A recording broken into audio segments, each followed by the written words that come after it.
So who is the Holy Spirit? The Holy Spirit is God at work on earth. I love the way the Bible describes the Holy Spirit. Comforter, helper, advocate, the Spirit of wisdom, our guide, teacher, the gift of God, and the Spirit of Jesus.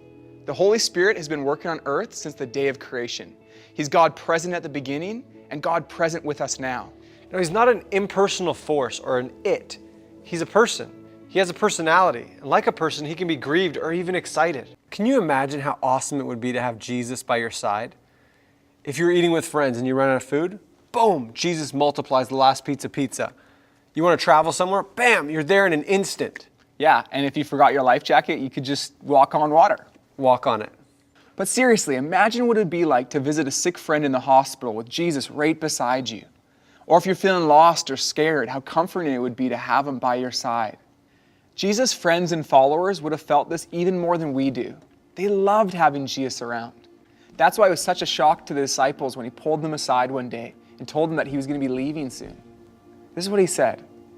In fact, it's best for you that I go away, because if I don't, the Holy Spirit won't come. But if I do go away, then I'll send him to you. This would have been crazy for the disciples to hear. It's better for you to go? How could that possibly be better? But Jesus, in his wisdom, thought it was better for us to have the Holy Spirit with us. Again, Jesus said this, I will send the Holy Spirit just as my Father promised. But stay here in the city until the Holy Spirit comes and fills you with power from heaven. A while ago, I went out for lunch with a friend of mine named Tyler. And as we ate, he told me about how the Holy Spirit had been changing his life. And growing up, he had all sorts of different problems in his home and family, and it left him with a lot of hurt and anger. It got so bad at one point that he didn't want to live anymore. His fear and pain on the inside showed itself as hate and anger on the outside. But this is what he told me that day. There was a day when everything turned around for me. That was the day when I chose to be baptized.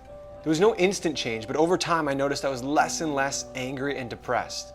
Those terrible feelings were finally starting to leave. Eventually, I began to have this incredible joy and peace inside of me.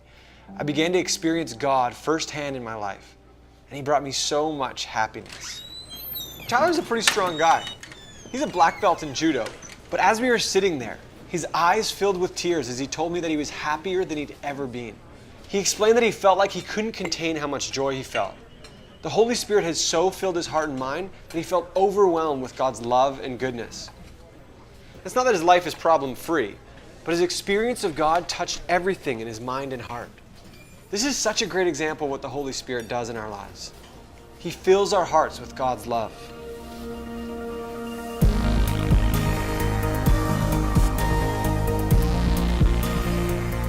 I kind of wonder if everyone has a Holy Spirit in them.